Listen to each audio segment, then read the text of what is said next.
আসসালামু আলাইকুম। দেখেন কি একটা চায়না কমলার গাছ এই জায়গায় বাড়িতে মশলা দিলে।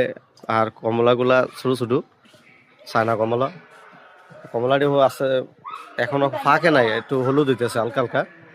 এই যে একদম হলুদ হয়ে যায়, পিওর চায়না কমলা।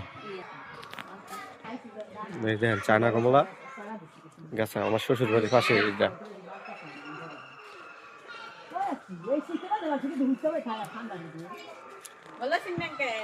হ্যাঁ আছি আলহামদুলিল্লাহ ভালো। কি অবস্থা তোমরা? তোমরা এই কমলা গাছের এবারে ইসুবের বাপে তো সব গাছ লইয়া লাই এদিকে আর সবগুলা গাছ খেজুরের গাছ। শহর ভিতরে ওই বিলের শহর ভিতরে 4-5টা আছে খেজুরের রস। এটা ছাড়াইলে এই খেজুর দিয়া রসটা বাড়িব।